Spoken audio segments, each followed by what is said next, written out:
Pagkatapos ng kasal, dinala ako ng asawa ko para bisitahin ang kanyang kapatid na may sakit sa isip. Nang lumingon siya, lumuhod ang babae at ibinigay sa akin ang isang piraso ng papel. Ibigay mo ito sa pulisya. Ang huling hapon ng malamig na taglamig sa Quezon City, ang hangin ay dumadaan sa mga hilera ng mga bahay na magkakatabi at ang umaandas na hangin ay parang kamay ng isang estranyo na banayad na humipo sa iyong balikat. Sa labas ng balkonahe ng aming maliit na apartment, ang ilang palayok ng dilaw na chrysanthemum ay umaandas sa malamig na hangin. Sa ibaba ng kalye, ang mga sasakyan ay patuloy na nagkakasunod-sunod, ang mga ilaw ay biglang nagliwanag tulad ng isang ilog ng liwanag. Sinasabi ng mga tao na sa pagdaan ng isang panahon ng ulan at hangin ay malalaman mo kung aling bubong ang tunay na nagbibigay ng silungan. Noong panahong iyon, ako ay naniniwala na nagtagumpay na rin akong makahanap ng ganitong bubong. Ang pangalan ko ay Mia Santos, 21 taong gulang, guro sa isang pribadong paaralan na malapit sa aming tahanan.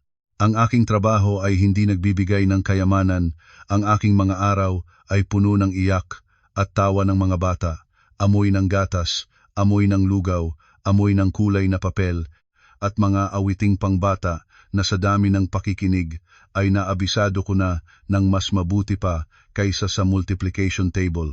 Ang aking mga magulang ay namatay ng maaga sa isang aksidente nang nasa huling taon pa lamang ako ng kolehiyo. Mula noon ay namuhay akong mag-isa, pumunta sa trabaho, nag-ipon, tahimik na lumipas sa mga taong tinatawag ng mga tao na kabataan. Ngunit para sa akin, ito ay parang isang mahabang daan na kulang ng init ng ibang tao. Marahil ay dahil doon ay pinahahalagahan ko ng lubos ang isang pagkain sa bahay. Kung may isang taong naghihintay sa akin upang magkasabay na kumain ng hapunan, may isang taong nagpapaalala sa akin na magsuot ng karagdagang damit, may isang taong nagtatanong sa akin ng, "Pagod ka ba ngayon?" Nararamdaman ko ang init, nang higit pa sa aircon sa gitna ng taglamig. At si Jerome Aguilar, ang aking asawa ay uri ng lalaki na alam kung paano ibigay sa babae ang ganyang pakiramdam ng buo at ganap. 5 taon ang nakatataas sa akin, siya ay direktor ng isang kumpanya ng materyales sa pagtatayo at real estate. Sa tingin ng mga tao mula sa labas, siya ay panatag, nagsasalita ng mahinahon, palaging maayos ang bihis. Ngunit ako, ang nakakasamahan sa kanya araw-araw, ay lalong naniniwala na nakuha ko ang isang bihirang asawa.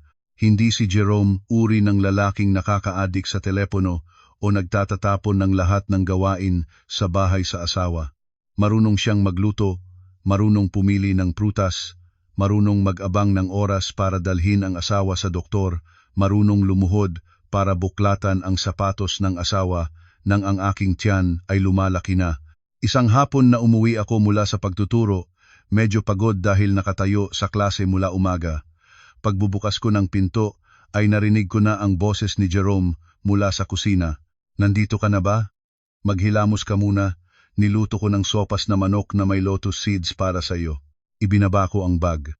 Tumingin ako kay Jerome na nakatayo sa harap ng kalan.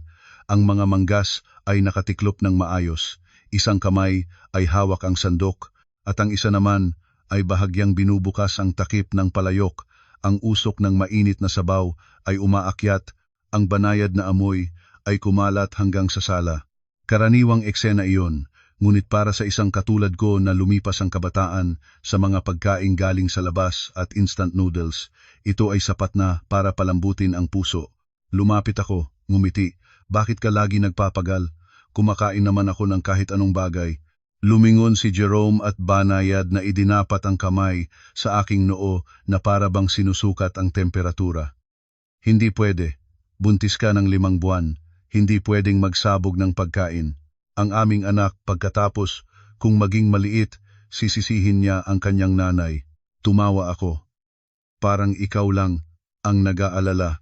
Tumingan niya ako, yumukod at malumanay na hinagod ang aking tiyan. Kailangan ng kanyang tatay na mag-alaga. Ang kanyang nanay kasi ay medyo padaskol-daskol. Tinitigan ko siya ng mapusok, ngunit sa loob ng puso ko ay nakaramdam ng isang kagalakang kakaiba. Maraming gabi na nakahiga ako katabi ng asawa, naririnig siyang idinadaap ang tainga sa aking tiyan at nagsasabing mga hangal na bagay tulad ng lalaki man o babae ay, okay, basta kapwa nanay, ibig sabihing magmamahal ng tatay. Palagi akong naniniwala na ako ay nabubuhay sa pagpapalang inilaan ng tadhana para sa isang katulad kong may kakulangan. Sinasabi ng mga tao na ang ilog ay may kurbada, ang tao ay may mabuting oras.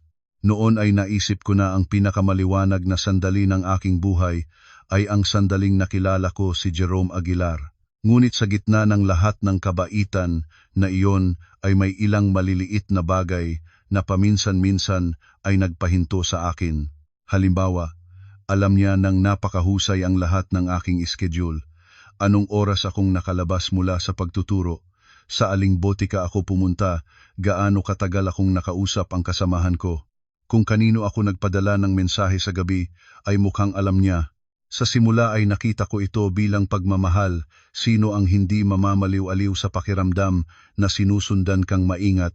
Isang araw ay kakaupo ko pa lamang, hindi pa nailalabas ang telepono, at si Jerome ay nagtanong na nang napakanatural, nakasama mo si Thea kanina? Nagulat ako. Paano mo nalaman? Nagbuhos siya ng sopa sa mangkok, ang boses ay komplikado. Hindi ka tumawag pagkatapos ay nakita ko ang mensahe mo na pumunta kang uminom ng kape kasama si Thea. Natigilan ako ng isang sandali, totoo ngang nagpadala ako ng ganitong mensahe. Ngunit iyon ay nang hapon pa at ngayong gabi na ay tinanong niya ito na parang lahat ng bagay ay nakaayos, nang maayos sa isang drawer ng kanyang isipan. Habang iniisip ko pa ito ay inilapag na ni Jerome ang mangkok ng sopas sa harap ko, hinila ang upuan. Umupo na. Kumain ka. Bakit parang nag-iisip ka? Umiling akong pinilit ang isang ngiti. Wala, kapareho ng lahat ng pagkain ng gabing iyon. Maliwanag at mainit ang hapunan. Nagkukuha si Jerome ng manok para sa aking mangkok, nagpapaalala sa akin na kumain ng dahan-dahan at bumangon pa para kumuha ng malalambot na unan para ilagay sa likod ko. Ang ganitong uri ng asawa, sino ang hindi magsasabing magpalad? Nang eksaktong sandaling iyon, tumawag sa video si Thea. Habang nakikinig ako, kinurot na ng kaibigan ko ang mga mata niya sa screen. Ay nako, sa mukha mo pa lamang ay alam ko na yinayabangan ka ng asawa mo. Natawa ako. Naiinggit ka? Sumuporta ang baba at nagtataray. Hindi ako naiinggit. Sabi ko lang ang mga taong mas perpekto sa dati, mas kailangan mong tingnan ng mabuti. Normally ay may kapintasan ang lahat, ang mga nagdidisenyo lang ang natatakot na malantad. Nagkunot ang aking noo. Ano ang ibig sabihin ng ganyang pagsasalita? Totoong sinasabi ko, huwag kang galit, natatakot lang ako para sa iyo. Masyadong nagpapalad ka sa tao. Habang sasagot sana ako, lumabas na si Jerome mula sa kusina na may hawak na pinagbalatan ng kalamansi. Thea, libre ay pumunta ka para kumain sa amin. Si Thea ay ngumiti ng masaya sa labas, ngunit ang mga mata niya ay mabilis na lumingon sa akin. Ang bilis na pagtingin na iyon ay nagdulot sa akin ng kakaibang, hindi komportableng pakiramdam na parang sinisikap ng kaibigan ko na itusok ang kanyang daliri sa larawang kasiyahan na matagal ko nang inaalagaan. Pagbaba ng gabi, ang hangin sa balkonahe ay naging mas malamig na. Humiga akong nakatagilid, isang kamay na nakalagay sa tiyan, nakikinig sa mahinahon na paghinga ng sanggol. Humiga si Jerome sa tabi ko at hinagod ang aking buhok. Ang boses niya ay malalim at mainit. Sa katapusan ng linggo na ito ay dalhin kita sa bahay ng aking inaha. Magsusunog ng insenso para sa aking yumaong tatay at makikilala mo si Ate Irene. Naging manugang ka na ng pamilyang ito, ngunit hindi ka pa nagbibisita ng maayos. Sasabihin ng ina ko na walang puso ang kanyang anak. Tumango ako, sa isipan ko ay iniisip lamang na ito ay isang bagay na dapat gawin. Pagkatapos ay nakatulog akong kaunti. Ngunit ng kalagitnaan ng gabi ay bigla akong nagising nang hindi ko alam ang dahilan. Sa labas ng balkonahe ay bahagyang nakabukas ang salamin na pinto. Si Jerome ay nakatayo na nakalikod sa akin. Ang telepono ay nakadikit sa tainga.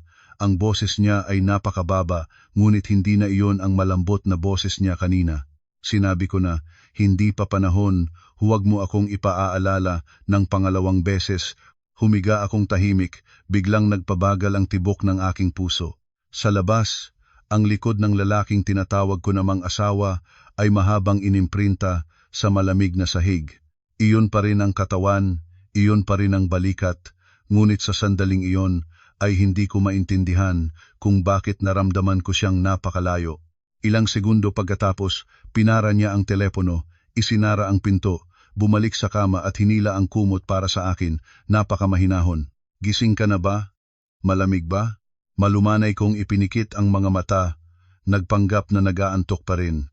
Sa loob ko ay isang kakaibang pakiramdam lamang ang dumaan manipis, tulad ng isang hibla ng buhok ngunit hindi mapalis, na parang sa loob ng mainit na bahay na ito ay may isang pintuan na bahagyang nagbukas na nagpasok ng unang simoy ng hangin. Nang sumunod na umaga na nagising ako, nakita ko pa rin si Jerome na humiga sa tabi ko, isang braso na magaang na nakasabit sa aking baywang tulad ng dati. Ang kanyang mukha kapag natutulog ay napakahinahon, ang malawak na noo, ang tuwid na ilong, ang sulok ng labi na parang laging handang ngumiti. Kung titingnan mo lamang ang kanyang anyo, wala kang maisip na ang lalaking gumawa ng teleponong iyon ng gabing iyon nang may boses na nakakalasa ng yelo ay kapareho ng lalaking nakahiga sa tabi ko. Maingat akong sumandal, nagpaplanong bangon nang mabilis nang biglang nagmulat ng mata si Jerome. Maaga kang gumising? Mayroon bang hindi komportable? Umiling ako. Ayos lang ako. Sumuporta ang kamay ni Jerome, dahan-dahang umupo at tumingin sa akin nang maingat tulad ng isang doktor na nag-e-examine ng pasyente. Maganda ba ang tulog mo kagabi? Pakiramdam ko ay nag-iikot ka ng ilang beses bago mag-umaga. Natigilan ako, pakinggan mo lamang, ito ay isang mapag-alagaang tanong lamang, ngunit hindi ko maintindihan kung bakit naramdaman ko na may sobrang detalye rito. Hindi ko pa naiisip kung paano sasagutin. Si Jerome ay nagtulak na ng kumot sa isang tabi at nagsabi, "Humiga ka pa sandali, pabababain ko para bumili ng arroz caldo para sa iyo. Buntis ay hindi pwedeng preskong gusto para sa merienda ng umaga." Sinabi niya ito at bumaba na siya sa kama, lumakad para maghugas at magbihis. Lahat ng kilos ay maayos at organisado, tulad ng isang taong sanay na mabuhay ng maayos. Umupo akong sa kama at tinitingnan siya.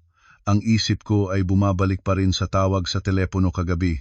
Magtatanong ay nahihiya. Tahimik naman ay hindi mapakali ang puso. Totoo nga ang kasabihan na ang bibig ay nagsasabing hindi, ngunit ang sikmura ay puno na ng mga kutsilyo. Mula ng araw na iyon, ay medyo mas pinaningasahan ko ang aking pansin, at habang pinanonood ko, mas lalo ko itong nakikita na ang aking buhay ay mukhang hawak na masyado ng malapit ni Jerome. Kailanman ay hindi niya pinagbabawal akong lumabas, hindi rin niya sinigawan ang asawa, higit pa riyan ay wala siyang gawi na humampas ng mesa at sumigaw tulad ng ilang bastos na asawa. Ang paraan ng kanyang pagiging kontrolado sa akin ay mas malambot-malambot tulad ng tubig, ngunit ang tubig na nagtatakbo sa mahabang panahon ay kumukuha pa rin ng bato. Halimbawa, ng tanghali sa paaralan, kakaupo ko pa lamang para kumain ng aking baon, ang telepono ay tumunog na. "Kumain ka na ba? Kumakain ka sa kwarto ng mga guro?" Umasa akong tumuklas. "Oo." "Okay, huwag ka umupo sa labas. Mahangin doon. Pakinggan mo, walang masama roon." Ang asawa ay nagtatanong sa asawa kung nasaan, nagpapaalala na mag-ingat sa kalusugan, napaka-normal na bagay. Ngunit nyaong umaga ay naaalala ko ng malinaw na hindi ko sinabi na nasa kwarto ng mga guro ako. Sinabi ko lamang na kumakain ako, ngunit alam niya ang lugar ng pag-upo. Sa parehong hapon, mas maaga akong nakaalis ng klase ng 15 minuto dahil isang bata ay sinalubong ng mga magulang bago mag-oras. Pumunta ako sa tindahan sa pasukan ng eskinita para bumili ng red beans na plano kong lutuin ng gabi. Hawak-hawak ko na ang bag para magbayad, tumunog muli ang telepono. Si Jerome ang tumatawag. "Hindi ka pa umuwi?" "Nandito muna ako sandali, sa tindahan." "Sa tindahan, sa simula ng eskinita ba? Para bilhin ko. Huwag kang mag-angkat ng mabibigat, hindi maganda para buhatin." Ang kamay ko na nakarating sa pera ay biglang tumigil. Iyon pa rin ang salita, iyon pa rin ang nagmamalasakit na tono, ngunit ang pakiramdam sa akin ay hindi na tulad ng dati. Nang makauwi ako, kinuha ni Jerome ang bag mula sa aking kamay, nagrereklamo ng mapagmahal, nagsasabi na kung kailangan ng kahit anong bagay ay sabihin mo sa akin na bibilhin ko, bakit ka pa magangkat ng mag-isa? Tumingin ako sa kanya ng ilang sandali at nagsubukang magtanong na parang nagtatawang biro. Naka-install ka ba ng kamera sa aking katawan? Saan ako pumunta? Alam mo, nagtawa si Jerome. Dinapat ang kamay sa dulo ng ilong ko. Ang asawa ko ay pabaya. Kung hindi ako mag-abala ay hindi ako makakatulog ng mahimbing. Ang sagot ay magaan tulad ng bulak, naaangkop at makatwiran na kung magtatalo pa ako sa kanya ay masisisi pa ako na hindi makatwiran. Kailangan kong tumahimik. Ngunit sa puso ko, ang pakiramdam ng pagiging napapalibutan ay nagsimulang lumitaw ng mas malinaw. Hindi ito parang isang malamig na simoy ng hangin na dumaan parang manipis na sinulid na nakabalot sa pulso. Hindi pa humihigpit ngunit sapat na para malaman na nandoon ito. Ilang araw pagkatapos, hinahayaan akong makipagkita ni Thea sa isang cafe malapit sa paaralan. Si Thea ay matalik na kaibigan ko mula pa sa kolehiyo. Ang kanyang karakter ay tulad ng tamad na bituka ng kabayo, kung ano ang iniisip ay iyon ang sinasabi. Malabo ko lang itinuloy ang ilang bagay na hindi ko pa nagagawang sabihin ng buo. Sinasabi lamang na nitong mga araw ay sobra-sobra ang pag-aalaga ni Jerome sa akin. Hinalo niya ang kanyang iced tea at itinataas ang kilay. Sobra-sobra at gaano kataas ang antas ng sobra. Nagtatanong siya ng patuloy, tumatawag kahit saan na pumunta, kinakain kahit saan, ay sinisigurado. Bahagyang ngumiti si Thea. Normal iyon kung tama ang dami. Ngunit kung ikaw ay huminga ng kaunti lang, ay alam na rin ng asawa hindi iyon nagmamalasakit kundi nagkokolekta para hindi lumihis sa orbit. Nagkunot ang aking noo. Masyadong pinapalaki mo. Hindi ko pinapalaki, Mia. Siyempre alam ko ang mga lalaking mabuting tao, ngunit ang lalaking lagi na nasa tama, lagi na angkop, lagi na perpekto, tulad ng naka-frame sa litrato, hindi talaga ako naniniwala. Ang mga taong nabubuhay ay palaging may depekto, ang mga natatakot na malantad lamang ang walang kapintasan. Tumingin ako sa daan, nalulumbay ang loob. Sa isang bahagi ay ayokong marinig ng kaibigan ko na pinupuna ang asawa ko, ngunit sa kabilang bahagi ay hindi ko rin siya ganap na masasalungatan. Eksaktong ng oras na iyon, dumating ang mensahe ni Jerome. Tapos ka na ba? Lumamig na, huwag maraming yelo, susunduin kita. Tinitigan ni Thea ang screen ng aking telepono, huminga ng malalim. Nakita mo? Hindi man umaga natin dito at hindi pa labis sa kalahating oras, ang nilalaman ng mensahe ay isang bagay at ang paraan ng pagpadala ang sabak nito sa lahat ng sandali ay ibang bagay. Inilayo ko ang telepono, sinikap ng umiti. Nagmamalasakit siya sa akin. Sumuporta ang kanyang baba at tinitingnan ako ng tuwirang ang pagmamalasakit ay maraming uri. Mayroong uri na yakap para maging mainit, mayroon ding uri na hawak para hindi makatumakas. Tandaan mo iyon. Hindi ako sumagot. Nang sandaling iyon, sa loob ko parang may dalawang tao na naghahatak sa isa't isa. Ang isa ay nagsisikap na kumapit sa kasiyahang pangarap ko ng maraming taon na may. Ang isa naman ay tahimik na nakaupo sa isang sulok na nagpapaalala na sa mundo ay ang kahit anong bagay na sobrang bilog ay dapat natingnan ng mabuti ng gabing iyon. Pagkatapos kumain ng dalawa, nagbuhos si Jerome para sa akin ng isang tasa ng mainit na gatas at pagkatapos ay umupo sa katabi ko. Sa katapusan ng linggo, tayo ay pumunta sa bahay ng aking inaha. Puwede ring huwag malayo mula sa lungsod patungo sa isa pang bayan sa labas lamang. Tumango siya at huminto sandali bago nagpatuloy. Ang aking tatay ay namatay na nang matagal. Gusto ko siyang ibalik ng insenso. At saka kailangan mo ring makita si Ate Irene. Naaalala ko ang pangalang ito na dati ko nang narinig sa kanya, kaya agad na nagtanong ako. Si ate mo? Tumango si Jerome. Ang kanyang mukha ay bahagyang nalulumbay, sapat lamang para makita ng kaharap, ngunit hindi maging labis na matinis. Kapatid namin pero iba ang ina namin. Dati ay napakatalino niya, maayos ang pamamahala, hawak niya ang lahat ng sulat at papeles sa bahay. Nang namatay ang tatay ko, natuliro siya, hindi na mainam ang isipan. Ibinaba ko ang tasa ng gatas. Malala ba, kuya? Huminga si Jerome ng malalim. Ang boses niya ay lumubog pa.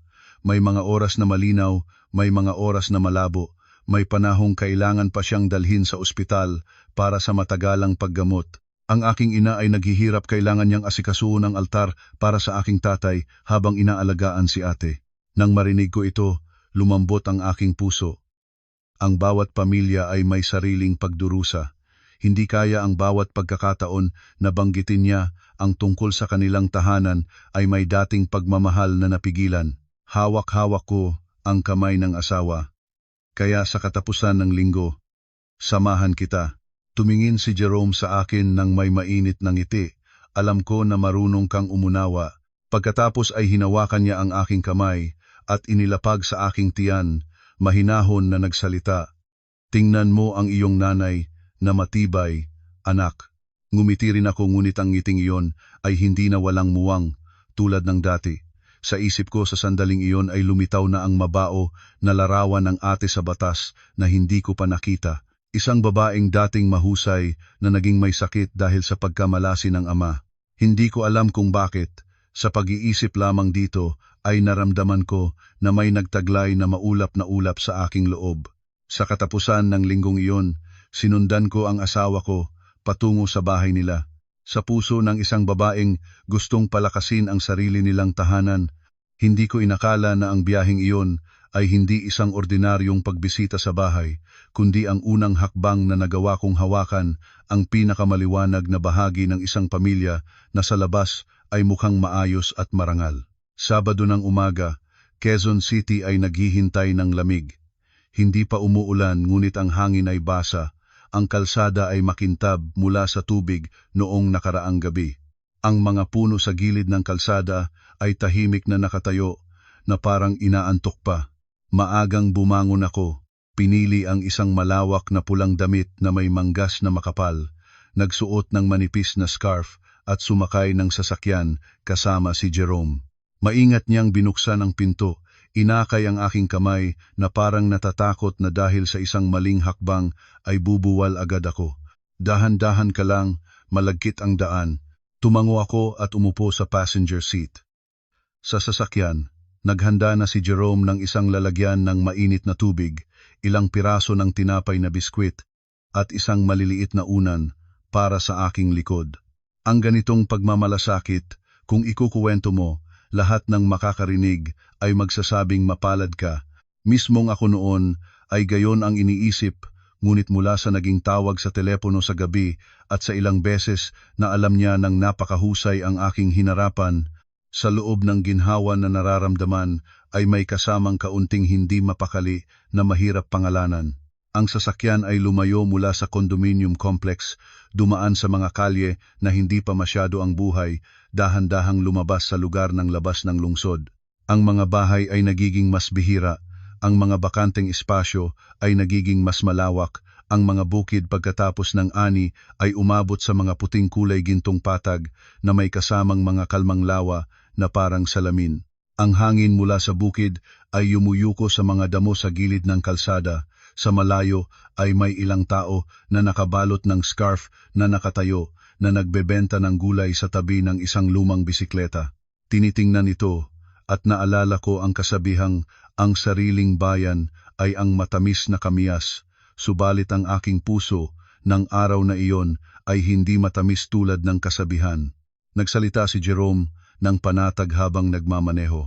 Ang aking ina ay sanay na sa labas ng lungsod, tinawagan ko siyang lumipat para manirahan kasama natin, ngunit ayaw niya. Sinabi niyang may altar ng aking tatay ang tahanan at hindi pwedeng iwan. Nagtanong ako, nag-iisa lang ang ina mo? Walang kasambahay na tumutulong? Si Lola Corda ang gumawa ng trabaho sa amin mula noong bata pa ako. Nagpahinto siya sandali at si Ate Irene pa. Nang banggitin ang pangalang iyon, bahagyang nagdilim ang kanyang mukha. Tinitingnan ko ang gilid ng pisngi ng asawa ko. Nakikita ko roon ang kalungkutang sobra-sobra ang pagkaakma, sapat para maawa ang iba, ngunit hindi hanggang sa tuldok ng pagluha. Dati kong noon ay makikita ko lamang ang isang mapagmahal na anak, ngunit mula nang magkaroon ng ginto sa aking puso, sinisimulan ko nang mapansin ang mga maliit na puwang sa bawat salita niya. Si Ate Irene, nakatira pa rin sa bahay? Tanong ko. Oo, may oras na maayos, may oras na hindi. Ang boses niya ay kalmado na parang ito ay ang pinakanatural na pagpili sa mundo. Sinabi ng aking ina na mas madaling alagaan kung malapit sa pamilya. Tumango ako nang hindi nagtanong pa, lumingon sa daan sa harap namin. Habang humihinto sa espasyo, ang mga tao sa kabilang gilid ay nagsisimulang magpakita ng mataas na pader at malalaking pintuan ng mga bahay na may malawak na lupa. Nang malapit na sa katanghalian, ang sasakyan ay lumiko sa isang makitid na lumang semento na daan. Sa dulo ng daan ay lumabas ang isang 2 palapag na bahay na nakakulong sa gitna ng isang malawak na hardin.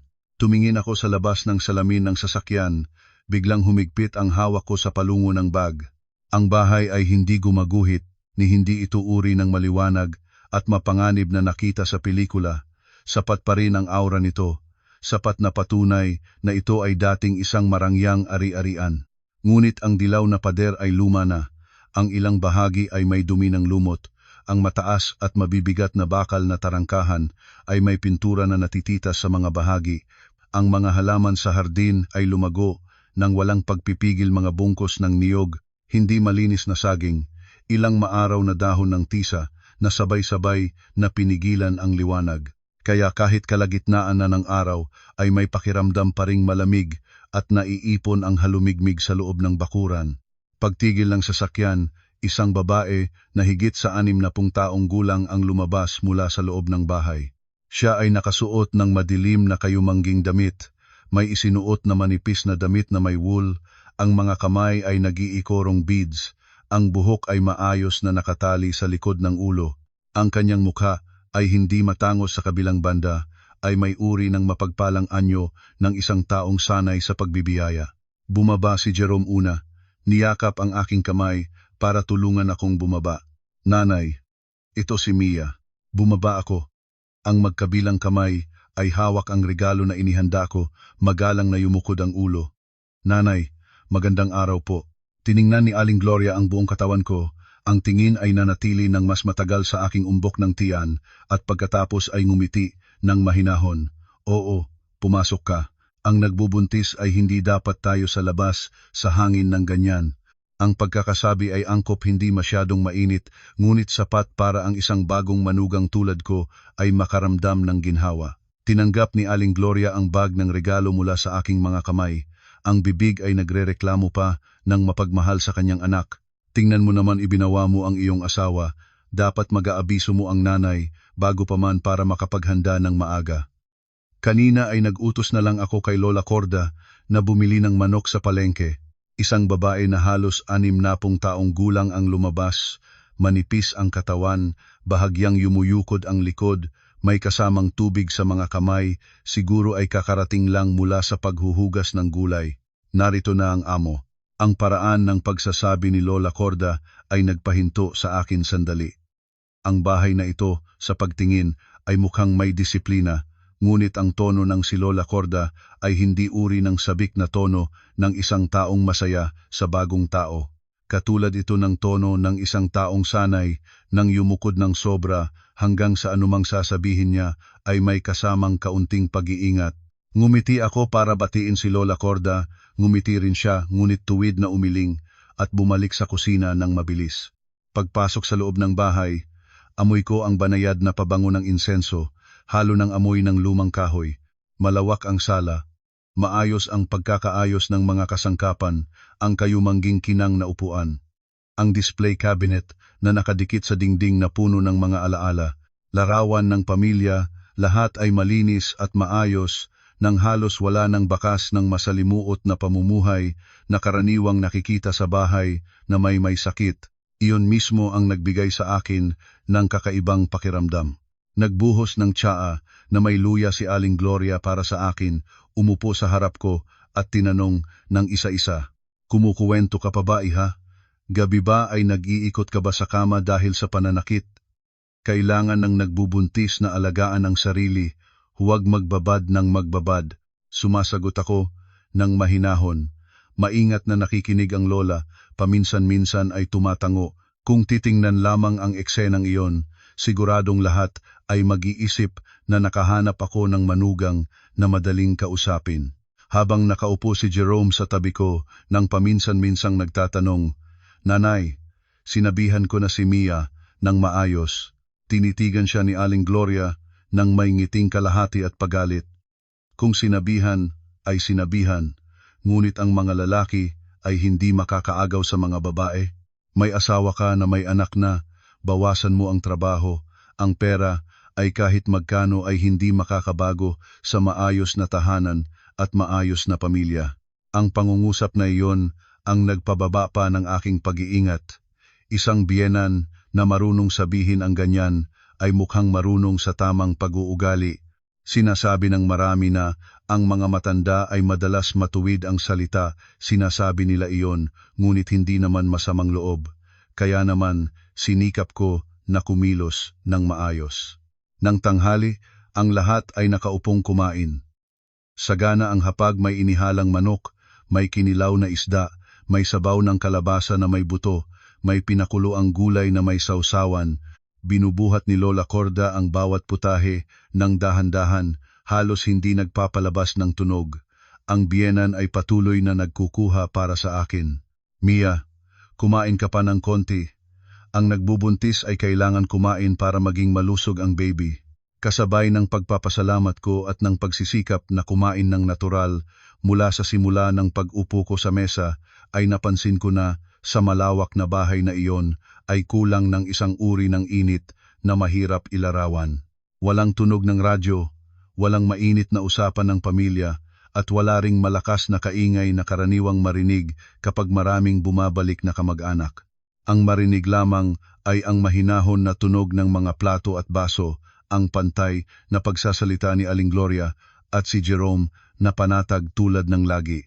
Pagkatapos ng isang sandali, maingat ko itong tinanong, "Nanay, kumusta na si Ate Irene ngayon?" Hindi pa ko nakabati sa kanya. Ang kutsara sa kamay ni Aling Gloria ay bahagyang tumigil ng isang bit.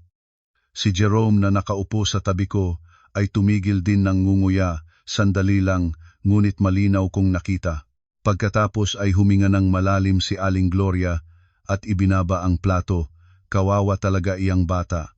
Ngayong mga araw ay may oras na malinaw, may oras na malabo. Kapag umatake ay nagtatampalasan. Nakakaisip ng lahat ng uri. Ang tahanan na ito ay dahil sa kanya ay maraming taon nang hindi nakakakain ng maayos at hindi nakakaturog ng mahimbing. Nagpatuloy ang salita ni Jerome. Ang boses niya ay mas mababa. Dati ay hindi ganito si Ate. Siya ang pinagtitiwalaang tao ng aking tatay sa tahanan. Nang namatay ang aking tatay, siya ay nayapakan at naging ganito. Natigilan si Aling Gloria, ang mga kamay ay mabilis na nagbikas ng rosaryo. Ang bawat tao ay may kapalaran. Ang aking pag-asa ay maawa ang Panginoon para medyo lumago ang kanyang pag-iisip, masakit pang tingnan.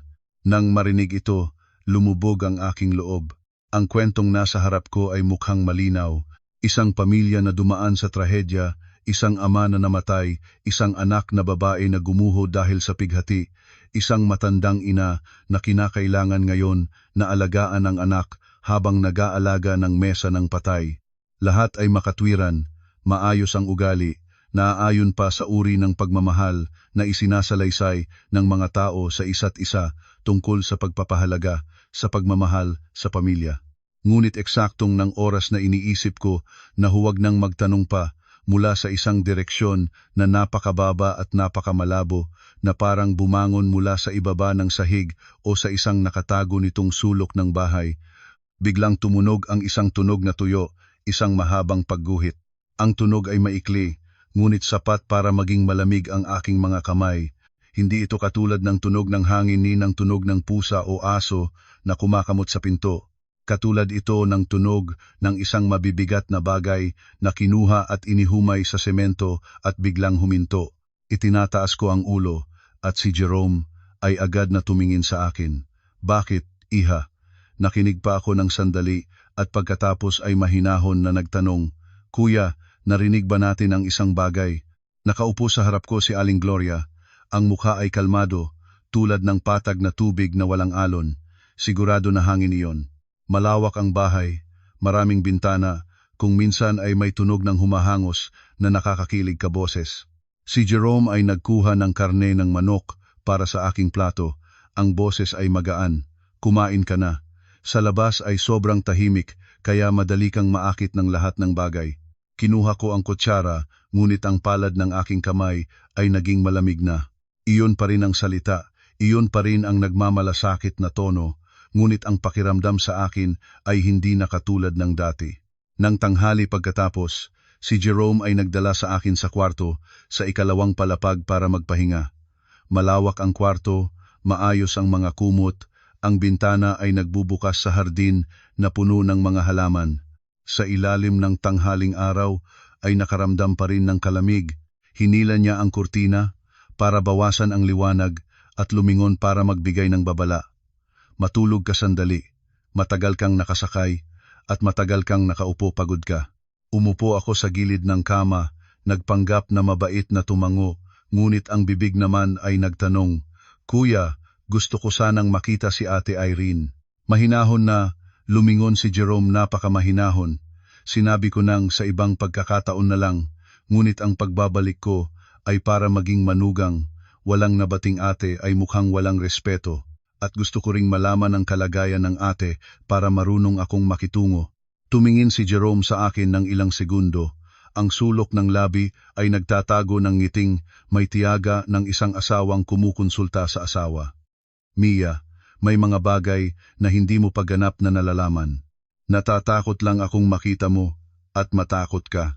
Sinikap kong ngumiti ng magaan.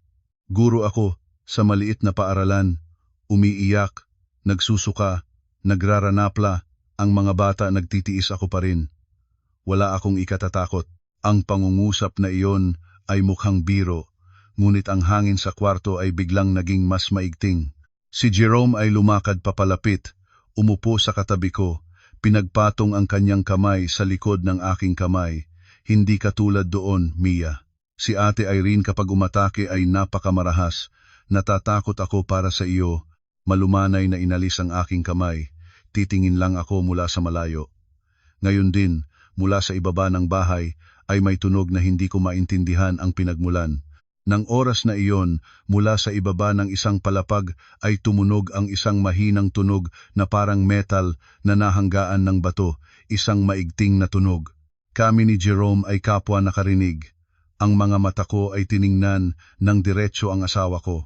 Nanahimik siya ng ilang segundo at pagkatapos ay tumayo. Sige, kung gusto mong malaman ay dadalhin kita sa ibaba, ngunit kailangang manatiling malapit sa akin at huwag papalapit sa ate ng mag-isa. Hindi ako agad sumagot, ngunit ang pakiramdam sa likod ng aking gulugod ay nagiging mas malamig na. Agad niyang pumayag kabaligtaran nang gawing hindi ako panatag. Ngunit nandito na ako, hindi ko na gustong bumalik. Mula sa ikalawang palapag pababa sa unang palapag, pagkatapos ay mula sa dulo ng hallway ng unang palapag ay lumiko patungo sa isang pintuan ng kahoy na may kulay ng kayumanggi na mahigpit na nakaseradong. Ang bawat hakbang ko ay parang bumagal. Ang pintuan na iyon ay nakakulong sa likod ng isang malaking aparador, kung hindi mo mapapansin ay aakalain mong pader lamang. Nagbunot si Jerome ng susi mula sa bulsa ng pantalon na inilagay sa butas. Ang tunog ng metal na umaandar ay tuyo sa malamig na hallway. Sa likod ko, si Aling Gloria ay sumunod din. Ang mga kamay ay mabilis na nagbikas ng rosaryo. Si Lola Corda ay nakatayo sa labas ng pintuan ng kusina. Ang mukha ay namumutla ng kitang-kita. Hindi siya sumama, tinitingnan lamang niya ako na parang gustong pigilan, ngunit hindi naglakas ng loob na buksan ang bibig. Nagbukas ang pintuan, isang dagsa ng mahalumigmig at maasim na hangin agad na pumukaw sa aking mukha, halo ng murang panghugas at ang amoy na naiipon ng lugar na matagal na walang liwanag. Sa harap ko ay isang makitid na hagdan na bumababa sa ibaba, kulay abong semento ang dingding, isang dilaw na bombilya na nakabitin sa daan sapat lamang para magniningninga ang isang malabong bahagi. Natigilan ako. Sinabihan ni Jerome na lumingon. Si Kuya ang muna, hawak-hawak mo ang kamay ko. Inilagay ko ang kamay sa braso ng asawa, naramdaman ng malinaw na ang kanyang kalamnan ay tumitigas sa ilalim ng damit. Bawat hakbang pababa ay lalong malakas ang tibok ng aking puso. Ang umbok ng aking tiyan ay nagdadala ng kakaibang kabigatan na parang ang katawan ko mismo ay nagpapaabot ng babala na ang lugar na ito ay hindi ordinaryo. Pagbababa sa ilalim ng hagdan, nakita ko ng malinaw ang silong. Hindi ito sobrang laki, malamig ang semento ng sahig. Sa isang sulok ay may ilang lumang karton, sa kabilang sulok ay may isang bakal na istante na may gamot, binenda, bote ng gamot at ilang lalagyan ng tuyo na pagkain. Sa gitna, nakasandal sa dulo ng dingding ay may manipis na banig na nakalatag sa sahig at sa ibabaw ng banig na iyon ay isang babae. Naramdaman ko na tumama ng malakas ang puso ko, nang malinaw na para akong narinig ng lahat. Ang babaeng iyon ay payat na payat. Ang buhok ay gupit ng hindi maayos, hindi uri ng gupit para maging maayos, kundi uri ng gupit na para hindi mahadlangan. Ang balat niya ay mapusyaw dahil sa matagal na walang araw, ang dalawang kamay ay tumagas ang ugat na halos tulad ng tuyong sanga ng kahoy. Sa kanang bukong-bukong ng babae ay isang maliit na bilog na bakal na pangkabit, mula roon ay may tanikala na halos 2 metro ang haba, ang kandado at mga bakal na singsing ay nakakapit ng tuluyan sa dingding. Natigilan akong nakatayo. Ang isipan ko sa sandaling iyon ay hindi na makarinig ng anumang bagay sa loob ng ilang segundo. Nakita ko lamang ang isang bagay nang malinaw ito ay hindi eksena ng pag-aalaga sa may sakit. Ito ay eksenang katulad ng pagkulong ng isang tao. Ang babae ay mulat-mula ay nagpataas ng ulo, ang dalawang mata niya ay malalim na sumasalok, ang mga manipis na bilog ay madilim na lila. Ngunit sa mukha na pagod at mapahirap na iyon, ang mga mata ay nagpagulat sa akin ng malamig. Iyon ay hindi titig ng isang taong ganap na nawala ang isip. Ito ay sabay na nagdaduda at matatalas. Sabay na naghahanap ng tamang sagot sa harap ng isang hindi pamilyar at nagsisikap na itusok ng diretso ang mga mata sa tao sa harap niya para tanungin. Nagbulalas ako, Diyos ko, sa agarang reaksyon. Humakbang ako pataas ng kalahating hakbang ngunit kaagad ay niharang ni Jerome ang harap ko. Sinabi ko na sa iyo na huwag papalapit. Ang boses niya ay hindi mataas at hindi rin maasim, ngunit iba ng lubusan sa boses na palagi niyang ginagamit sa akin sa kusina o sa sasakyan. Ito ay maikli at matigas tulad ng isang utos na sapat ng maraming beses na nagamit. Si Aling Gloria ay nakatayo sa aking likod, humihingal ng mabagal. Nakita mo na dahil hindi maiwasan ng aming tahanan ay kailangan naming gawin ito. Kung umatake siya ay nagtatampalasan, nakakabugbog ng sarili at ng iba, ang matanda ko ay hindi na kayang pigilan.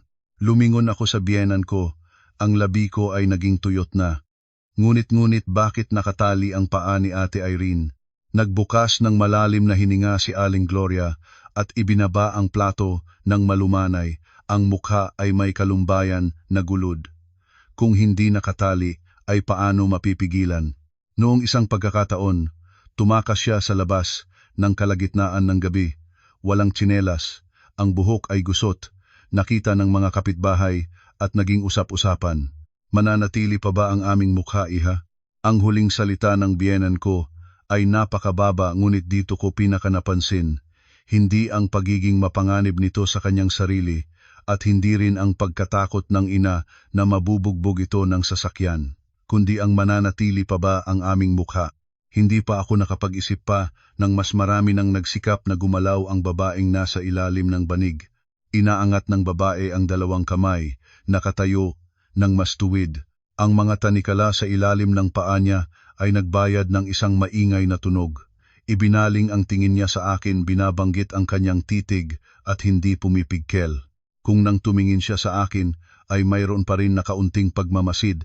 Nang ibaling niya ang tingin sa si Jerome, ay agad na nagbago ang kanyang ekspresyon.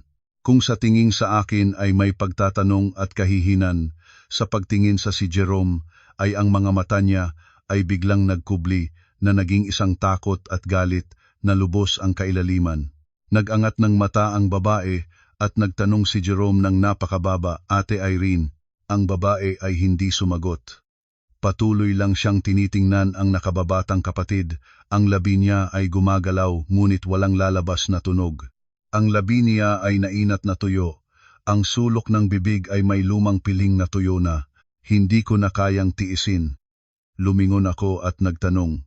Sinabi ng kuya na umatake si ate, ngunit nakikilala naman niya ang tao. Si Jerome ay agad sumagot, "May oras na malinaw, may oras na malabo, huwag kang magtuklas sa labas ng anyo." Si Aling Gloria ay nakisangkot. Ang boses niya ay pantay-pantay na parang nagbabasa ng paliwanag na noon pa man ay nasanay na sabihin, "Ang ganitong sakit ay ganyan, iha. Minsan ay marunong, minsan ay nalilito, hindi mo talaga malalaman." Nakatayo akong tahimik. Ang mga mata ko ay hindi pa rin nag-alis sa babae sa ilalim ng banig. Sa isipan ko ng oras na iyon ay isang kakaibang pakiramdam lamang. Ang kakaibang pag-iisip ng isang taong hinawakan sa harap ng katotohanan, ngunit kabaligtaran ng lahat ng paliwanag na narinig niya. Kung si Ate Irene ay talagang mapanganib ng sapat para kailangan siyang talitalian sa paa, bakit ang silong ay may isang dilaw na bombilya lamang at isang manipis na banig? Bakit ang gamot ay lantarang nakalagay sa istante nang walang nagbabantay sa tabi? At bakit higit sa lahat, sa mga matang iyon ay walang uri ng palabas na laban kundi katulad ng isang taong naipit na sa dulo ng daan? Si Lola Corda ay pagkatapos noon ay nagdala ng tray ng gamot na bumababa. Ang mga kamay ay nanginginig ng sapat para ang ilang tableta sa plastik na takip ay magkatampo-tampo na may ingay na lashing. Hindi si Lola Corda ay nangahas na tumingin ng diretso sa akin, yumuko lamang para ilagay ang tray sa tabi ng banig at umatras na parang natatakot na mahawakan ng apoy. Sa sandaling iyon, biglang naunawaan ko ang isang napakaliit ngunit napakalamlam na bagay. Sa silong na ito, ang nakaramdam ng takot ay hindi lamang ang nakatalikod, ang nagdadala ng gamot ay takot rin. At ang uri ng takot na iyon ay hindi katulad ng takot sa isang may sakit na umatake, kundi katulad ng takot sa isang lihim na nais makita ng ibang tao. Nilunok ko ng tuyo, ang palad ng aking kamay ay malamig na.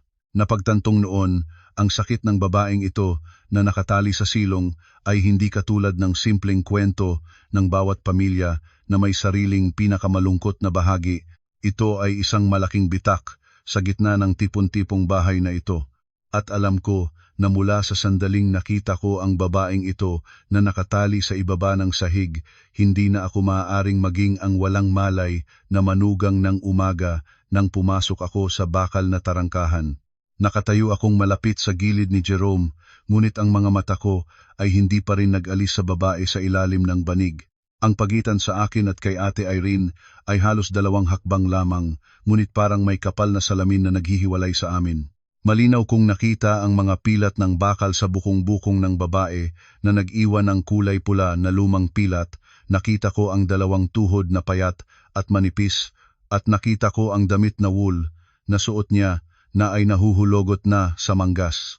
Iyon ay hindi anyo ng isang tao na inaalagaan ng pamilya, kundi anyo ng isang tao na pinahintulutang mabuhay sa araw-araw. Sumuporta si Jerome ng kaunti sa harap ko. Ang boses niya ay bumaba. "Dito ka lang, huwag papalapit." Nagtanong ako. Ang mga mata ay hindi pa rin nag-aalis. "Ate Irene, kumakain ka ba?" Siyempre, agad na sumagot ni Aling Gloria. Araw-araw ay nagluluto ng hiwalay si Lola Corda. Ang gamot ay kumpleto, hindi namin pabayaan ang bahay na ito. Ang paraan ng paggamit ni Aling Gloria ng salitang ito ay nagdulot sa akin ng isang kiriring. Siya na may kapistahan, nakasama sa taon. Ngunit marahil ay dahil matagal silang nagsasama sa iisang bubong ay nagsasalita siya tungkol sa isang babaeng may sakit na gamit ang ganitong tono, isang tono na mas malamig pa kaysa sa ordinaryong pagmamalasakit ng pamilya. Yumukod ako, kinuha ang isang bag ng biskwit at gatas na hawak ko para ilabas. "Maari ko bang ibigay ito sa ate?" Agad na umiling si Jerome. "Hindi na kailangan." Nagtaas ako ng tingin sa asawa ko. hindi na kailangan, ay sagot na masyadong matigas para sa isang bagay na masyadong maliit. Sinikap ko na maging malambot ang boses. Inilalagay ko lang doon, ang may sakit na nakakakita ng pagkain at matamis na bagay ay maaring maging mas maayos ang pakiramdam. Ngumiti si Aling Gloria, mahina na huminga. Ikaw ay may malasakit, ngunit sinabi ng lola na ang kalagayan niya ay wala ng malinaw. Kung anong ibigay mo ay kakainin niya. Habang nakikinig, lalong naramdaman ko na ang bawat paliwanag sa loob ng silong na ito ay dumadaos-dos tulad ng naensayo na. Isang pangungusap ay natapos at agad na sumusunod ang susunod. Ang kaibahan ay ang taong nakaupo sa banig na iyon ay hindi sumasali sa mahinahon na ritmo na iyon. Patuloy siyang tinitingnan ako. Iyon ay hindi hiling ng awa. Katulad ito ng isang taong nagsisikap na mag-ukol ng isang pintuan na matagal na nakakulong na hindi na mayroon pang sapat na lakas. Nagpasya akong humakbang pasulong ng kalahating hakbang. Ate, ako si Mia, bago akong pumasok dito. Sa sandaling iyon, nakita ko na ang balikat ng babae ay bahagyang nanginginig. Itinaas niya ang ulo ng mas mataas pa. Ang mga mata ay malawak na bumukas na parang nagsisikap na tukuyin ang bawat linya ng aking mukha. Biglang naramdaman ko ang isang kalungkutan nang hindi ko inaasahan ang kapalaran ng isang babae ay kakaibang bagay. Minsan ang tingnan mo lang ang isang babaeng may kalungkutang titig ay naramdaman mo na ang sakit na parang nahawakan mo ang iyong sariling pasa. Nagyuko ako, binuksan ang bag at inalis ang isang pakete ng biskwit. Ilalagay ko ito para sa ate ha. Sa eksaktong sandaling abot ng aking kamay, lahat ng bagay ay nangyari ng napakabilis na hindi ko na naabot ng pag-iisip. Ang si Ate Irene ay biglang sumabog pataas, ang tanikala sa ilalim ng paa niya ay biglang humigpit at naglabas ng tunog na maingay na parang pagkiskis ng bakal sa semento. Nagulat ako, agarang umurong sa instinct, ngunit ang lumambat ng aking tiyan ay nagpabagal sa kalahating ritmo ng aking katawan. Ang buto-buto na mga kamay ng babae ay nakamay pagpasulong, nakamot ng bisig ng aking kamay, isang maiiging guhit ay naglabas ng mahapdi na init na parang apoy. Humiyaw ako ng mahinahon. Ay, agad na sinunggaban ni Jerome ang aking balikat, hinila pabalik. Sinabi ko sa iyo na huwag papalapit, ang boses niya ay tumaas ng kaunti. Sa pagkakataong ito ay wala ng malambot na may tiyaga na anyo ng dati. Nagulat rin si Aling Gloria at sumigaw. Diyos ko naman, umatake na naman. Sa kaguluhang iyon, sa eksaktong isang pagkurap ng mata, naramdaman ko ang isang bagay na malakas na itinusok sa aking palad. Isang maliit na bilog na papel na mumakyat. Hindi ko pa natitingnan nang sarado na ang kamay ko sa instinct. Nagtago na ang bagay na iyon sa loob ng manggas ng aking damit. Si Ate Irene ay pinigilan pabalik. Ang tanikala ay naglabas ng maingay na tunog na nakakakilig.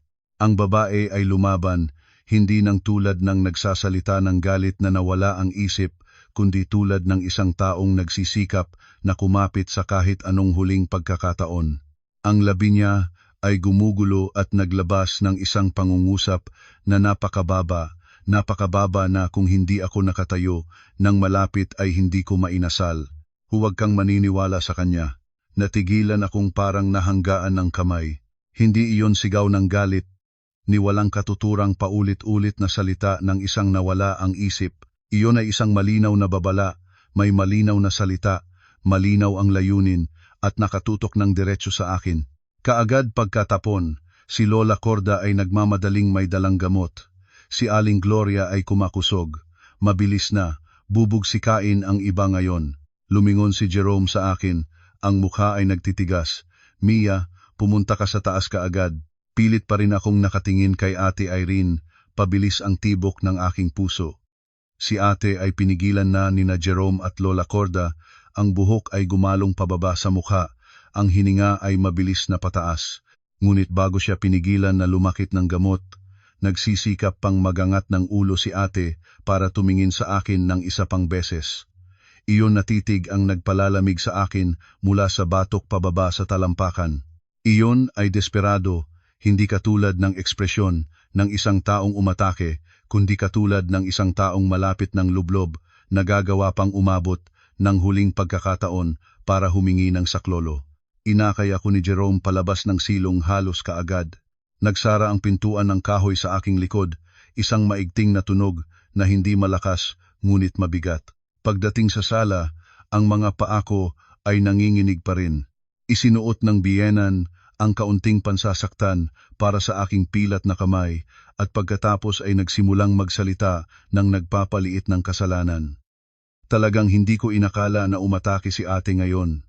Mula umaga hanggang ngayon ay parang maayos naman. Umupo akong tahimik habang pinagmamasdan ang dulo ng kamay ko na nakabenda na. Sa panloob ng manggas ko, ang baluktot na papel na iyon ay nakaporo sa itaas ng aking balat tulad ng isang maliliit na karbon ng apoy. Nagmatiyag si Aling Gloria na nakatayo sa gilid. Huwag kang mag-isip, iha, kapag umatake siya ay ganyan, hindi niya alam ang tama at mali. Ang pangungusap na iyon ay sapat na tama, ngunit hindi ko maintindihan kung bakit nang marinig ko ang tono ng pananalita ng biyenan ko ay hindi na ako nakaramdam ng awa tulad ng noong simula. Naramdaman ko lamang na ang paliwanag na iyon ay napakatamis, napakatamang oras, tulad ng lahat ng nasa bahay na ito ay nabubuhay ayon sa isang pamilyar na papel. Tanging ako lamang ang nagsisimula pa lang sa entablado, ngunit hindi pa naabisado ang linya. Binuhos ni Jerome ang pansasaktan sa aking pilat ng maingat. Ang ulo niya ay yumukod sa harap ko, ang boses ay mabagal. Pasensya ka na dapat ay hindi ko pinasamahan ang pangako mo sa ibaba. Nginuya ko ang aking labi, nagtanong ng mahinahon. Alin ang sinabi ni Ate Irene? Ang kamay na hawak sa aking kamay ni Jerome ay natigil ng eksaktong isang sandali at pagkatapos ay nagpatuloy na maglagay ng gamot. Ang tao na may sakit ay magsasalita ng kahit ano kapag umatake, huwag kang makinig. Hindi ako sumagot dahil sa aking loob ay alam ko ng malinaw may mga salita na maaari mong marinig ng mali, ngunit ang mga mata ay hindi naman mapanlinlang. At ang mga mata ng babae sa silong mula sa simula hanggang sa katapusan ay ni minsan ay hindi naging mga mata ng isang taong ganap na nawala ang isip. Nang hapon ng araw na iyon, sa labas ay parang naging ayos ulit ang lahat. Mainit na tsaa ang buhos, inihanda ang mga cake. Patuloy na tinanong ni Aling Gloria ang tungkol sa aking pangangatawan at si Jerome ay lagi sa aking tabi ng mas madalas kaysa dati. Ngunit sa loob ng palad ng manggas ko, ang baluktot na papel na iyon ay nariyan pa rin, pati ang bawat pagkakataon ay nakaramdam ako na puno ng apoy ang aking mga kamay. Naintindihan ko na mula sa sandaling tinanggap ko ito, hindi na ako lamang ang bagong manugang na dumating para bumisita. Nagtiwala sa akin ang babae na nakatali sa silong ng isang bagay at sinasabi sa akin ng aking instinct na ito ay hindi simpleng bagay. Huling hapon, dinala ni Jerome pabalik mula sa bahay ng mga magulang kapag ang araw ay nagsisimula ng pumuti sa hilera ng mga puno. Sa sasakyan, inilagay niya ang mahinahon na musika. Kinuha pa niya ang maliit na unan para ilagay sa aking likod, kung dati ay nakaramdam ako ng kaginhawahan sa ganitong pagmamalasakit.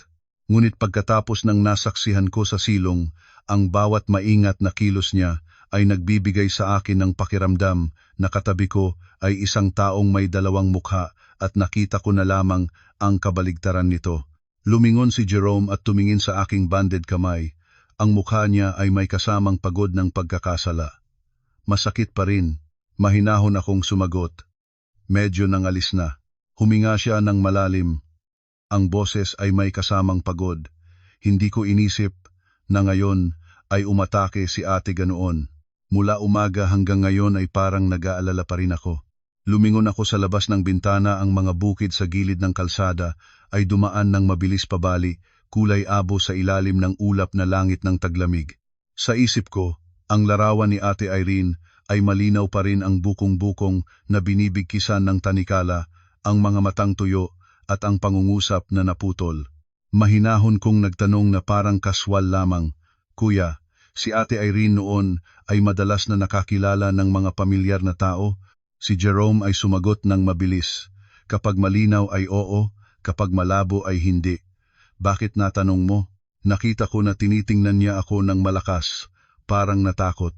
Nagngisi si Jerome ng mahinahon, isang ngiting sapat para maging mapagbigay, ngunit hindi ko maintindihan kung bakit ay may bahagyang pag-iingat ang narinig ko. Ang may sakit sa isip ay komplikado. Huwag kang magdesisyon, batay sa labas ng anyo. Hindi na ako nagsalita, buong daan pa uwi ay hindi sumagot. Ang sasakyan ay tahimik, ang lalaki sa tabi ko ay mahinahon. Ngunit habang mas mahinahon, lalo ako naramdaman ng malamig na isang bagay sa loob ko. Sinasabi ng mga tao na ang mahabang panahon ng daan ang makakapagpakita ng tunay na pagkabalikat, ang matagal ng pamumuhay kasama ang isang tao ang makakapagpakita ng tunay na puso nito. Marahil ay nagsisimula na ako sa ganitong uri ng matagal ng pamumuhay, ngunit ang katotohanang matutuklasan ko ay hindi mahinahon. Pag-uwi sa apartment, si Jerome ay lalo pang maingat sa akin kaysa karaniwan. Sinabihan niya akong umupo sa sofa, siya ay pumunta sa kusina para magluto ng mainit na tubig. Pagkatapos ng sandali, nilagay niya ang kahon ng gamot sa harap ko. Yumukod nang nakaupo sa harap ko, maingat na binuksan ang banded na bahagi ng aking kamay. Hayaan mo ng dagdag pang pangsalat ni Kuya. Hawak ang tasa ng gatas na mainit sa kamay ko, ang init ay umaakyat, ngunit hindi nakakawala sa naiipon sa loob ng manggas ng aking damit. Mula nang umalis sa bahay ng mga magulang ng asawa hanggang ngayon, iningatan ko pa rin ang pirasong papel na iyon at hindi iniiba ang anyo. Wala akong nararamdamang lakas ng loob na hawakan ito, ni hindi ko nais ipakita. Nang magpalit si Jerome ng isang papel at mabaling ang isip niya sa ibang bagay, saka lamang niya tinitingnan ang aking kamay. Namumula pa rin ba? Medyo nang alis na. Sagot ko. Mahinahon na pinalawak ni Jerome ang pilat. Naglagay ng gamot, bawat kilos ay maayos. Ang ulo niya ay nakatuon sa harap ko, ang maitim na buhok ay maayos, ang malapad na balikat ay matatag. Tinitingnan ko ang itaas ng kanyang ulo habang nag-iisip na ako kung ang lalaking ito ay tunay o gumaganap. Umupo ka. Matapos malagay ang gamot ay itinulak niya para sa akin ang isang tasa ng mainit na gatas. Uminom ka. Uminom ka ng maayos at huwag na mag-isip ng marami. Kinuha ko ang tasa ng gatas, ang init ay umaakyat at nagpaputla sa dulo ng aking mga mata, ngunit hindi nakakawala sa titigas na laman. Nang gabing iyon, mas maaga kumpara sa dati, ay pumasok na si Jerome sa kwarto. Tinabing niya ang kumot para sa akin, hinagod ang aking tiyan, nagsalita ng ilang salita sa sanggol, tulad ng palagi. Maging mabait ka ha. Kanina ay natakot ng malala ang iyong nanay, kapag lumabas ka na, mahal mo ang iyong nanay ng marami. Naririnig ko ang mga salitang iyon at naramdaman ko na ang aking puso ay nagulo ng hindi komportable. Ang isang lalaki na, kung magsalita ng gabi-gabi, ay nagpaparamdam ng iisang bagay, paano maaaring ganap na mapaniwala ang ganito? At kung siya ay tunay na mabuti, ano naman ang katotohanan ng mga matang iyon ni Ate Irene at ang kanyang babala? Ang dalawang kalahating ito ng pag-iisip ay naghahatak sa isa't isa at nagdudulot ng pananakit ng aking ulo. Hinihintay ko ng matagal hanggang sa maging pantay ang hininga ni Jerome, saka ko dahan-dahang inilipat ang katawan ko. Ang kwarto ay madilim, may maliwanag na dilaw na ilaw ng gabi sa labas ng hallway na lumagos sa bintang na butas. Furman. Maingat akong bumangon na may hawak ng tiyan at dahan-dahang lumakad papunta sa banyo, sinaradong mabuti ang pinto. Sa banyo, tunay na tahimik. Sa ilalim ng maputing ilaw, inilabas ko ang baluktot na papel mula sa loob ng manggas ko. Mas maliit ito kaysa sa inakala ko, malambot, bahagyang basa, may ilang kayumang ginabahid na tuyo na. Mabilis na tibok ang puso ko. Maingat ko itong dinehado, isa-isang kinalas ang bawat tiklop ng papel na nagpapalabas ng ingay na mahinahon. Sa banyo na tahimik lamang, isang linya ng sulat ang lumitaw, hindi tinta, ang kulay ay kayumanggi na pula na natuyo na. Paglapit ko sa ilaw bago ko nabasa ng malinaw, "Iha, hindi baliw si ate, may bangkay sa loob ng dingding sa klolo." Naramdaman ko na naging malambot ang mga tuhod ko agad. Ang likod ko ay tinamaan sa gilid ng palangganaan, ang mga kamay ay nanginginig ng sapat para malapit na mahulog ang papel sa lapag. Naging mabubot ang aking tainga. Ang buong katawan ay naging malamig na parang binuhos ng isang tabo ng yelo. Binasa ko ulit ng ikalawa, ng ikatlo. Ang bawat salita ay nananatili pa rin sa ganoon na posisyon, hindi nagbabago. Hindi ito sanhi ng pangingimbabaw. Hindi ito walang katuturang paulit-ulit na salita ng isang nawala ang isip. Iha, hindi baliw si ate, may bangkay sa loob ng dinggang saklolo.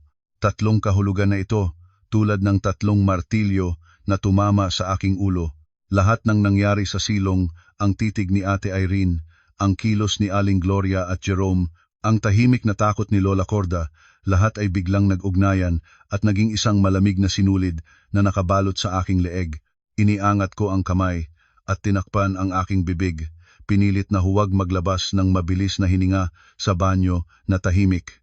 Ang sakit ng oras na iyon ay hindi iyon parang nabakbak at naglakas ng luha agad, kundi ang pakiramdam ng kahihiyang nagtanaw at iniwan. Nahiya ako dahil kinailangan kong buksan ang aking bibig. Nahiya dahil tinrato akong dayuhan. At ang pinakamapait ay naroroon ang asawa ko sa tabi ko. Narinig ang bawat salita ngunit nanatiling tahimik na parang ang aking sakit ay hindi karapat-dapat para sa kanya. Buong gabing iyon, halos hindi ako nakatulog. Sa bawat pagpikit, naririnig ko ang mahinahon na sigaw ni Ate Irene sa hallway, ang tunog ng tanikala sa lapag.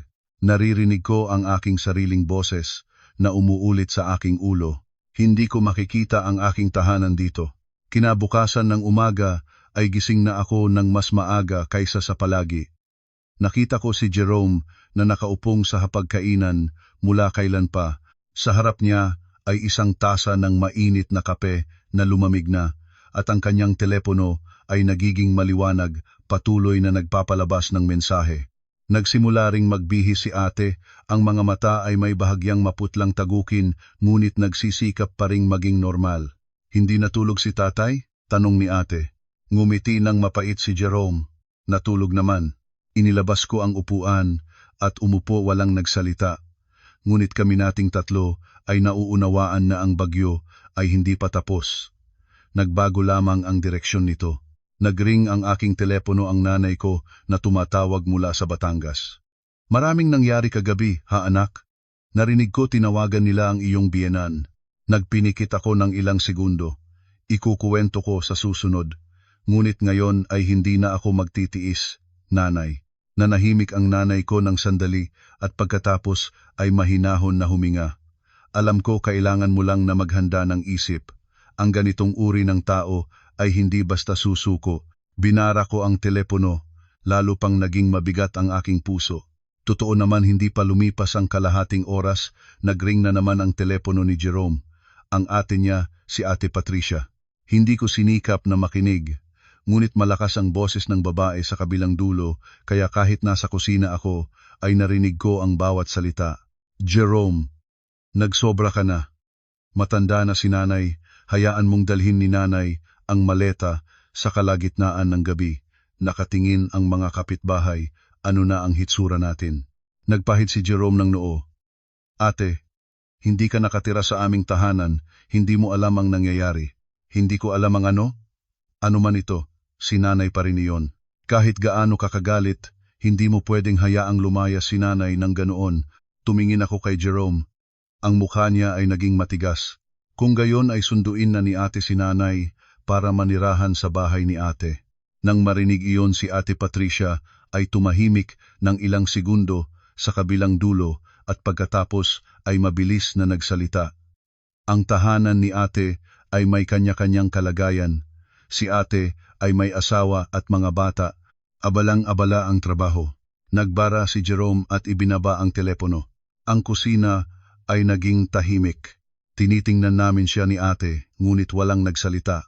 Ngunit alam ng bata nang higit sa sinuman sa ganitong mga sitwasyon, ang pinakamasigasig sa pagpapahayag ng moralidad ay karaniwang pinakamaliksiring tumatakas mula sa aktwal na responsibilidad. Mahigit 1 oras na ang lumipas nang pumunta ako sa trabaho nang sabay-sabay na nag-notify ang aking telepono, ilang text messages mula sa mga katrabaho ni Jerome. Ate, nandito si nanay ni Kuya Jerome sa lobby ng opisina. Bumababa ka para tingnan. Nakaupo siya sa sahig, umiiyak. seryoso ang sitwasyon. Bumaba na rin ang boss ni Kuya Jerome. Namatay akong nakatayo ng ilang segundo. Kahit naghanda na ang aking isip, naramdaman ko pa rin ang pagbagsak ng aking puso nang malaman na naiabot na ang bagay sa malayo. Tinawagan ko si Jerome. Siya ay sumagot ng halos kaagad. Sa kabilang dulo, naririnig ko ang ingay ng kapaligiran. Nandito si nanay sa lobby. Maikli niyang sinabi, puno ng pagod. Ayos ka ba? Ayos lang, ngunit siguro ay pumunta ka rito. Hindi na ako nagtanong pa. Humiling akong makalabas at kumuha ng taxi patungo sa opisina ni Jerome sa Makati. Sa buong biyahe, iisang iniisip ko. Sa bandang huli, pinili ni Aling Gloria ang paraan na kinatatakutan ko, nang higit sa lahat dalhin ang usapin ng pamilya sa gitna ng maraming tao. Gamitin ang luha at dignidad ng isang matanda para puwersahin kaming yumukod. Nang pumasok ako sa lobby ng gusali, ang eksena sa harap ko ay nagpalalamig ng aking gulugod. Ang biyenan ko na si Aling Gloria ay nakaupo sa lapag sa gitna ng makintab na marmol na sahig. Nakasuot siya ng lumang kulay abong damit, gusot ang buhok, kasama pa rin ang maleta mula kagabi. Pinalibutan siya ng ilang security guard, ngunit walang naglalapitan. Ang mga nagpapasok at lumalabas ay bumagal at tinitingnan siya, at pagkatapos ay tinitingnan si Jerome. Nang makita niya ako, mas malakas siyang nagsimulang umiyak. Tingnan ninyo, lahat itinaboy ng manugang ang biyenan niya palabas ng tahanan at pinipilit pa ng kanyang asawa ang sariling ina na iwan. Ang bawat salita ay tumatakas sa loob ng malaking lobby na parang nais niyang ibaon ako sa sahig. Nakatayo si Jerome sa malapit, katabi ang kanyang section head at ilang katrabaho. Maputi ang kanyang mukha, madilim ang mga mata. Alam ko na nakatayo siya rito buong umaga na nakikinig ng ganitong mga salita. Huminga akong malalim at lumapit. Sa pagkakita niya sa akin, mas malakas pa siyang umiyak. Napakawagas mo pa ring pumunta rito. Tingnan ninyo, itinaboy ng manugang ang biyenan, ngayon ay harap-harap pa. Tumingin akong diretso sa kanya. Sa maikling sandaling iyon, nakita ko ng malinaw ang lahat. Kung ngayon ay magpapakita ako ng kahinaan dahil sa takot sa tsismis ng ibang tao, mula ngayon ay gagamitin ni Aling Gloria ang pamamaraang ito sa bawat pagkakataon na gustong puwersahin niyang yumukod. Kung ang Mia ng 10 taon ang nakaraan, malamang na ganoon nga. Ngunit ngayon, lumingon ako sa section head ni Jerome at yumukod ng 1 beses. Humihingi ako ng tawad. Ang usapin ng pamilya ay nakaapekto sa opisina. Tumango ang middle-aged na lalaki. Ayusin mo ang usapin para hindi na mahirapan si Jerome. Lumingon akong muli sa Aling Gloria. Nanay, kung gusto ninyong makipag-usap tayo dito mismo. Natigilan siya. Siguro ay inakala niyang mahihiya ako, matatakot ako, at magmamadaling hilahin siya paalis agad. Sumuporta siya sa lapag, umiyak ng mas malakas. Matanda na ako, gusto ko lang ng lugar na masisilungan, kaya lang kinuha ng manugang ang bahay at itinaboy pa ako. Narinig ko ang mga bulong sa paligid. Isang batang empleyada na nakatayo malapit sa elevator ay tinitingnan ako ng may pag-aalaga. Ilang middle-aged na lalaki ay bahagyang umiling. Sa ganitong mga sitwasyon, ang nakaupo sa sahig na umiiyak ay laging mas madaling maawa. Lumingon ako sa mga tao at mahinahon na nagsalita. Kung ngayon ang sariling aking nanay ang nakaupo rito, ako rin ay mahihiya. Ngunit ang kahihiyan ay hindi nangangahulugang pahihintulutan ko ang aking biyenan na magsabi ng kahit anong gusto niya. Agad na sumigaw si Aling Gloria. Nagtatangkang sumagot ka pa? Hindi ako sumasagot. Nagdadagdag lang ng konteksto. Nanatili si Jerome sa likod ko, tahimik na tinitingnan ako. Alam ko na pinabibigyang daan niya akong sabihin ang kailangan kong sabihin. Tumingin akong diretso sa Aling Gloria. Sinasabi ng nanay na itinaboy namin kayo. Kaya, sasabihin ba ng nanay sa lahat kung bakit dumating ang nanay sa harap ng aming pintuan ng kalagitnaan ng gabi, kaladkad ang maleta at mga bag, at hayagang pumasok sa bahay nang walang imbitasyon? Natigilan siya ng isang sandali. Pumunta ako sa bahay ng aking anak, may mali ba iyon? Wala naman. Tumango ako. Ngunit hindi kayo dumating para makipag-usap, dumating kayo para puwersahing manirahan. Umupo kayo sa sofa ng aming tahanan habang may dalang putik sa sapatos at pagkatapos ay nagpahayag na mula ngayon kailangan kong maglingkod sa inyo. Ilang mga tao na nakatayo malapit ay nagsimulang magbago ng ekspresyon. Nginuya ni Aling Gloria ang kanyang mga ngipin. Biyenan ako niya. Tama, ngunit ang pagiging biyenan ay hindi nangangahulugang pwedeng pumasok sa bahay ng manugang kahit kailan gusto, ni pwedeng insultuhin ang manugang kahit kailan gusto. Lalong nagiging tiyak ang aking boses. Sa kaarawan ng aming anak na tinatanggap sa mundo, nakatayo kayo sa harap ng mga pamilya at kaibigan, ipinahayag na mula ngayon ay lilipat kayo sa aming tahanan para lagyan kami ng responsibilidad. Para bang natural na bagay iyon para sa inyo. Kaya naman sa lahat ng taong iyon na minsan ba ninyong inaalagaan ang aking sanggol ng kahit isang araw, ang atmosfera sa paligid ay biglang naging tahimik. Biglang tumayo si Aling Gloria. Mahina ang aking katawan, masakit ang aking mga kasukasuan. Masakit ang kasukasuan ngunit pumunta sa Palawan, sa Boracay, sa Baguio. Masakit ang kasukasuan ngunit araw-araw ay pumupunta sa exercise. Gabi-gabing mahjong hanggang hating gabi. Masakit ang kasukasuan ngunit nang marinig na babae ang ipinanganak na aking anak, umalis kaagad at hindi na natiling 10 minuto pa. Natigilan siya. Nagpatuloy ako. Bawat pangungusap ay diretso galing sa aking kalooban. Nang buntis ako at ikinulong sa ospital, ni isang beses ay hindi dumating ang nanay. Nang ipanganak ko ang aming anak na babae, narinig ng nanay na babae ito at agad na umalis. Nang mataas ang lagnat ng aming sanggol at kailangang i-ospital, 3 gabi akong nagpuyat ng nag-iisa. Isang pangungusap lamang ang sinabi ng nanay, ang bata, palagi namang may lagnat. Nang pumasok si ate sa nursery, nang lumaki si ate halos hindi naroroon ang nanay. Lumingon ako sa mga nakatayo ng tahimik. Kaya ngayon, pakiusap ko sa lahat na sabihin sa akin ang isang biyenan na hindi kailanman nag-asikaso ng apo niya, na ngayon na matanda na ay gustong pumasok sa bahay ng anak at puwersahin ang manugang na maglingkod, iyon ba ay makatarungan? Walang sumagot ngunit ang katahimikang iyon mismo ay ang sagot. Banayad na umubo ang section head ni Jerome at humakbang palapit. Tita, kung may usapin ng pamilya, ay mas mabuting pag-usapan sa tahanan ang pagtatapos na ito ay nakakapinsala sa trabaho ni Jerome. Biglang nagbago ang tono ni Aling Gloria, naging mas malungkot, mas kawawa. Iisa lang ang sandalan ko, ang aking anak. Ngunit ngayon na may asawa na siya, nakikinig na siya sa asawa at iniiwan na ang kanyang ina. Hindi niya pinabayaan ang nanay, agad kong sinabi. Nagpaupa siya ng magandang lugar para sa nanay. Sinabi niyang siya ang mag-aasikaso ng gastos. Ang hindi niya papayagan ang hayaang pumasok ang nanay at gibain ang kanyang maliit na pamilya. Nagsalita na rin si Jerome, ang boses niya ay napakatuyo. Nanay, hindi ko kailanman sinabi na iniwanan ko kayo. Lumingon sa kanya ang Aling Gloria, ang mga mata ay nagluha. Bakit mo naman tinuruan ang iyong asawa na magsalita sa akin ng ganyan? Nanahimik si Jerome ng ilang segundo bago nagsalita. Dahil ang sinabi ng aking asawa ay katotohanan. Narinig ko ang isang mahinahon na hininga mula sa ilang katao sa paligid. Marahil ay hindi nila inaasahan na magsasalita siya ng ganoon ng katapat sa harap ng mga katrabaho. Muling umupo sa lapag si Aling Gloria, ngunit ang iyak ay naging mas mahinahon, hindi na kasing lakas ng tagumpay tulad ng noong una. Alam ko na napagtanto na niya na wala na siyang kalamangan dito. Humakbang ako nang mas malapit ngunit hindi yumukod. Maaaring sisihin kami ng nanay, maaaring kapuutan kami ng nanay, ngunit hindi ninyo maaaring ituloy na binaluktot ang kwento na itinaboy namin kayo ng walang dahilan.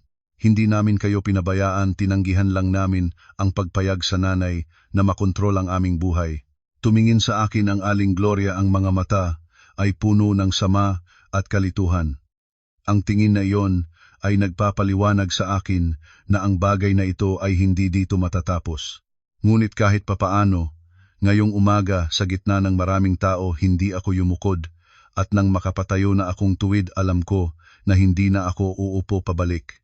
Pagkatapos ng kaguluhan sa opisina, Sa wakas ay pumayag na ring tumayo si Aling Gloria, ngunit hindi siya agad sumama sa amin. Nanatili siya doon ng halos 10 minuto pa, nagpupunas ng luha, tumingin sa paligid na parang naghihintay na may mangahas na mangtanggol sa kanya. Walang nagsalita. Ang mga mata na una ay nagpapakita ng habag ay unti-unting nagbago ng pag-aalaga, dahil kapag ang katotohanan ay napakalinaw, mahirap nang magpatuloy sa pagkukunwaring naniniwala sa simpleng iyak-iyak. Nang lumabas na kami sa lobby, tinawagan ni Jerome ang sasakyan at dinala ang Aling Gloria sa service apartment na pinaupa niya. Bago umakyat ang Aling Gloria, lumingon pa siya sa akin, ang boses ay may ingay sa pagitan ng kanyang mga ngipin. Hindi pa tapos ang usaping ito. Alam ko, wika ko. Alam ko nang malinaw. Nang hapon ng araw na iyon, nakatayo pa rin ako sa aking desk sa trabaho nang tumunog ang telepono si Aling Gloria na tumatawag. Nais ko sanang hindi sagutin ngunit 3 sunod-sunod na tawag ang dumating. Kinailangang lumabas ng opisina para sagutin. Anak, kakaibang pakinggan ang boses niya sa telepono, mabilis at parang masaya. May problema ba, nanay? Wala, may mainam lang na balita. Ang lumang bahay namin sa Mandaluyong may dumating na abiso ng expropriation para sa road widening project. Medyo malaki ang compensation. Natigilan ako. Expropriation? Maganda naman iyon. Mayroon na kayong pondo para planuhin ang sariling pamumuhay. Mahinahon na natawa si Aling Gloria sa telepono. Isang ngiting puno ng kalkulasyon na matagal ko nang hindi narinig. Nag-iisip din ako ng ganon. Tinitingnan ko kung pwede bang gamitin ang pondo para bumili ng kondominium malapit sa inyong tahanan. Bahagyang bumagsak ang aking puso. Malapit sa aming tahanan para sa ano? Para madaling magtulong-tulong. Kung may kailangan ay malapit lang. Mabilis siyang sumagot. Tsaka kung manghina na ako, madali rin kayong makakarating. Natuwad ako sa dingding ng hallway ng opisina. Ang mga mata ay nakadikit sa kumikinang na sahig sa ilalim ng aking mga paa. Ang paraan ng pagsasalita ni Aling Gloria ay napakalambot, mas malambot kaysa dati. Ngunit dahil sa lambot nito, kaya mas kailangang pakinggan ko ng mabuti ang bawat salita. Pag-usapan natin mamaya pagkatapos ng trabaho. Maikling natapos ko ang tawag. Sa buong panahon ng biyahe pa uwi, mabigat ang aking puso tulad ng nabalutan ng alikabok. Nang makauwi na ako, ang sala ay puno ng mga brochure ng mga proyekto. Mga mapa ng mga komunidad, mga larawan ng bagong condominium buildings. Si Aling Gloria ay nakaupo sa gitna ng lahat ng papel na iyon, ang mga mata ay maliwanag, ang mukha ay mas makulay kaysa noong kapag bagong matapos ang kanyang kaguluhan. Nakauwi ka na, halika at tingnan mo. Tinawag niya ako. Inilapag ko ang bag ko at lumapit. Si Jerome ay lumabas na rin mula sa kanyang silid, tinitingnan ang mga papel. At pagkatapos ay tiningnan ako. Ang kanyang mga mata ay puno ng pagod. Si nanay ay gusto ng kondominium na ito. Itinuro niya sa isang brochure, 10 minutong biyahe lang mula sa aming tahanan, malapit sa palengke, malapit sa ospital, may guwardiya sa lobby at may mini supermarket sa ibaba. Umupo ako at tumingin sa ilang pahina.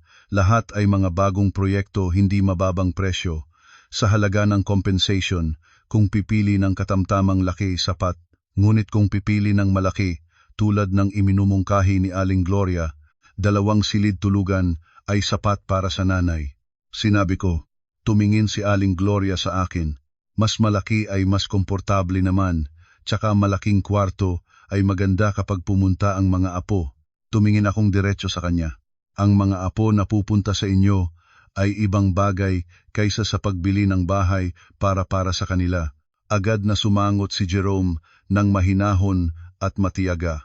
Nanay, bumili lang ng bahay na katamtaman, malapit man o malayo, basta komportable ang nanay, iyon ang mahalaga. Gusto ko ng malapit, agad na sinabi ng Aling Gloria. Ngayon ay nag-iisip na rin ako ng iba, kung malayo ang anak at apo, kapag may nangyari ay hindi makapagtulong. Ang lohikang iyon ay tila makatwiran. Kung ito ay isang taong hindi ko kilala, marahil ay hindi rin ako mag-aalala.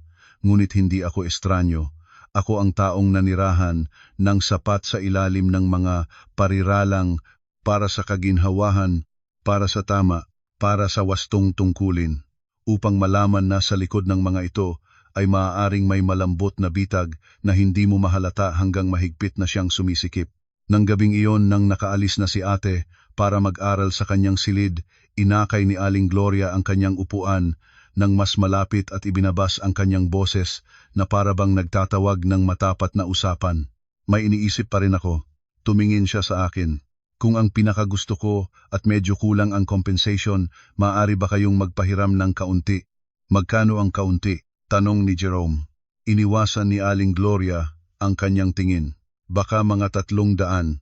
Napatawa ako, tuyo ang tunog hanggang kinilabutan pa ako sa sarili ko. 300,000 na sinasabi ng nanay na kaunti na para bang 300 piso. Nagsimulang magbago ang tono ni Aling Gloria. Wala namang libreng-libre para sa magandang kinabukasan ng lahat. Ang pera ng nanay ay para sa nanay. Agad kong sinabi, ang pera ng aming mag-asawa ay para sa aming pamilya. Hindi namin kayang maglagay ng 300,000 para sa bahay ng nanay na mas malaki kaysa sa pangangailangan niya. Naging madilim ang mukha ni Aling Gloria at agad na lumabas ang sumunod nitong hakbang. O baka pwede namang nakasulat sa pangalan ni Jerome para sa hinaharap naman niya rin iyon. Napatigil ako. Si Jerome ay napatigil din. Doon ko napagtanto ito ang tunay na layunin, hindi ang pagbili ng bahay para sa sarili, kundi ang paglagay ng bahay sa pangalan ng kanyang anak na nangangahulugang ang ari-ariang iyon ay maaaring maging pakikipag-usapan sa pagitan ng mag-asawa sa hinaharap. At kung nakasulat sa pangalan ni Jerome, mahinahon kong sinabi, ang bahay na iyon ay magiging ari-arian niya. Kung may mangyari kahit ano sa amin ng aming asawa, hindi na ako makaabot doon. Inaakalang hindi ko naiintindihan iyon ng nanay. Nagbago ang mukha ni Aling Gloria, isang sandali ng pagkagulat na hindi niya naipagawa. Wala namang ganoong intensyon ang nanay. Sa tingin ko, nandoon. Tumingin akong diretso sa kanya, at mas malayo pa ang tingin ng nanay kaysa iyon. Naging matigas ang kanyang mukha. Sinasabi mong akusado ka. Tinatawag ko lang ang bagay sa tama nitong pangalan. Sinabi ko, sa pagkakataong ito, hindi na kita papayagan na mag-isa kang ikuwento. Nalungkot si Jerome ng isang saglit. Alam ko na ang bawat salita ko ay tinutuklas ang bagay na matagal na niyang nakikita, ngunit hindi pa natatawag sa wastong pangalan. Jerome, ang bahay na iyon, ngumiti ng mapait si Aling Gloria. Pumayag ka ba? Nanahimik si Jerome nang matagal maririnig mo pa ang tiktik ng relo sa dingding. Pagkatapos ay mahinahon, ngunit tiyak. Hindi ako pumapayag. Ang pera ng nanay ay pera ng nanay, at hindi ko nais na ang kahit anong ari-arian ng nanay ay maging sanhi ng alitan ng aking asawa at ako. Umatras si Aling Gloria, nang isang hakbang ang mukha ay naging puti. Nakita ko ang kanyang mga labi na nanginginig, hindi ko alam kung dahil sa galit, sa gulat, o sa unang pagkakataon niyang mapagtanto na hindi na niya makontrol ang kanyang anak sa paraang gusto niya. Nang gabing iyon, walang nagsalita pa ang Aling Gloria, tahimik na bumalik sa kanyang kwarto at isinara ang pintuan ng malakas. Tumingin ako sa nakalak na pintuan at biglang naging hungkag ang aking puso. Naging tamad na akong matakot matapos makita ang ilaw at muli ay sinubukan akong salungatin ng bagyo. Ngunit alam ko rin na ang mismong bagay na nagpapagana ng pag-alab ang katotohanan na sinabi ko nang walang takot ay ang bagay na nagpapanatiling tuwid ang aking likod. Pagkatapos ng gabing iyon, natahimik na sinara ang pintuan ng Aling Gloria, dahan-dahan ang buhay ay lumipat sa isang ibang direksyon. Hindi ito ang maingay na pagbabago. Ni hindi rin ito ang kulay rosang kasunduan na gustong ikwento ng mga tao. Sa halip ito ay isang tahimik at maliwanag na pagsasaayos, may sakit, may panghihinayang, ngunit sa huli ay sapat na itong tunay para paniwalaan. Isang linggo pagkatapos, nag-absent ako ng kalahating araw at nagpunta kaming lahat para tignan ang 3 condominium unit. Si Jerome ay sumama. Si ate ay nagsabi na hayaan ang kanyang nanay na pumili ng sariling gusto dahil iyon lamang ay tunay na magiging kanyang tahanan.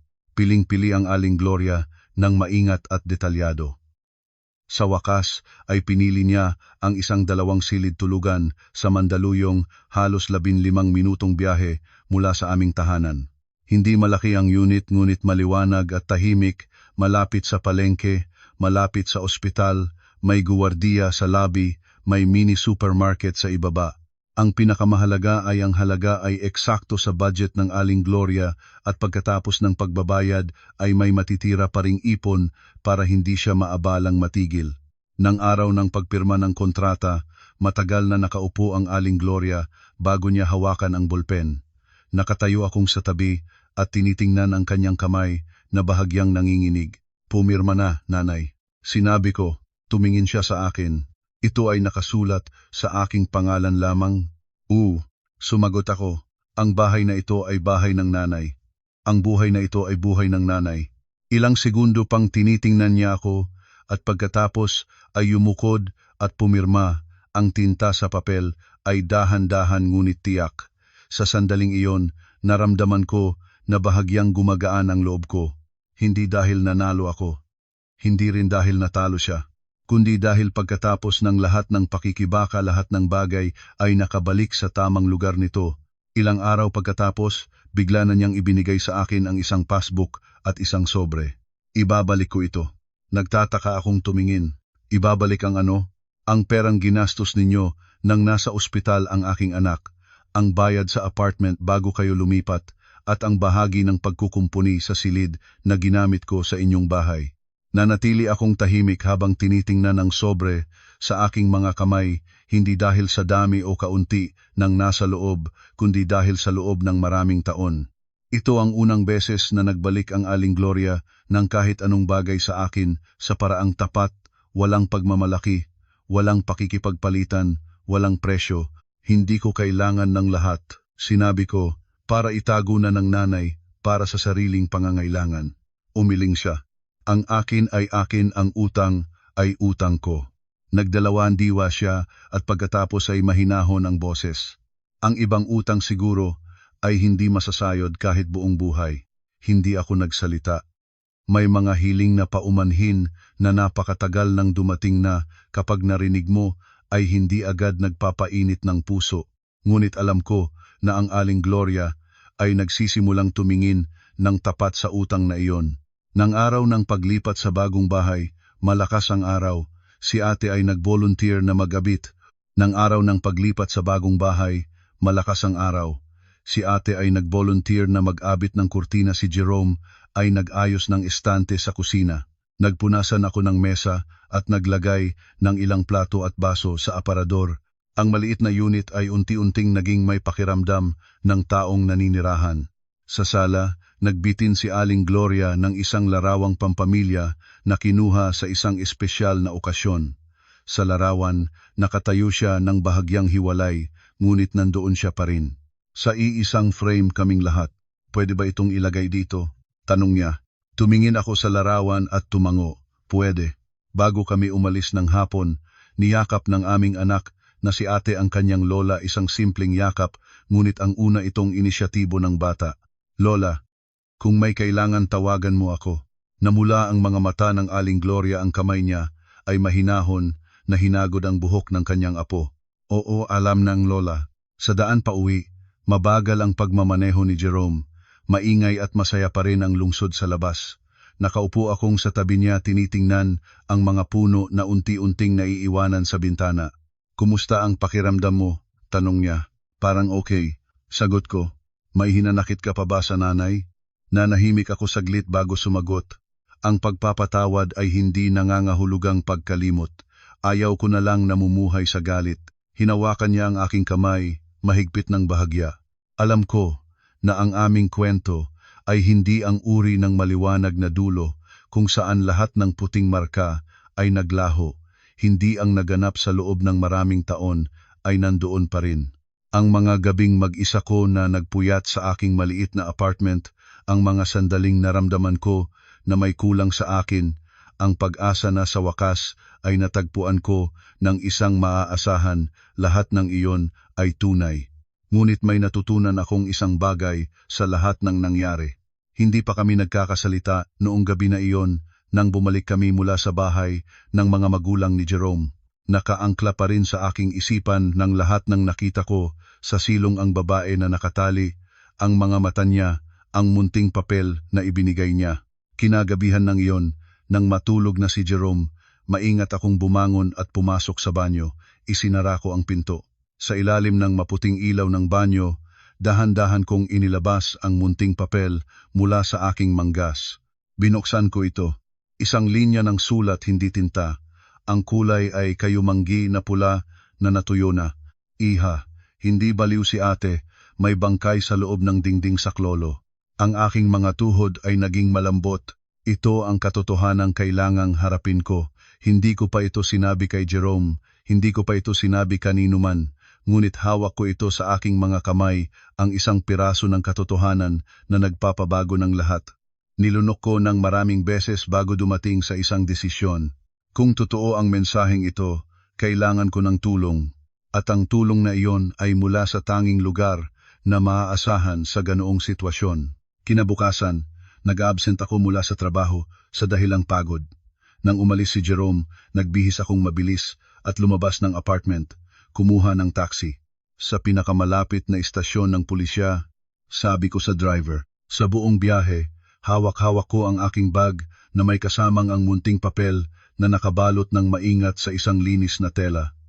Ang aking mga kamay ay nanginginig, ngunit ang aking isipan ay naging malinaw. May mga pagkakataon sa buhay na kailangan mong pumili sa pagitan ng kaligtasan at katotohanan, ngunit may mga pagkakataon din na ang dalawa ay iisang bagay lamang. Nang dumating ako sa istasyon, ang tibok ng aking puso ay malakas ngunit tiyak. Sabi ng mga tao, ang karunungan ng isang tao ay makikita sa mga pagkakataon ng pagsubok. Ngayon, naroroon na ang pagsubok sa harap ko, at alam ko na ang tamang hakbang. Umupo akong sa harap ng isang opisyal, isang lalaki na may mahinahon na mukha, tahimik ang mga mata at may boses na sapat na matibay. Ipinagtatapat ko po itong sitwasyon, sabi ko. Mayroon po akong napansin na hindi normal sa bahay ng pamilya ng aking asawa at may natanggap ako mula sa isang tao. Inilabas ko ang papel. Maingat na inilapag sa mesa, tumingin ang opisyal sa papel ng matagal. Pagkatapos ay tumingin siya sa akin. Ikwento po ninyo ang lahat mula sa simula. Huminga ako ng malalim at nagsimula akong magsalita.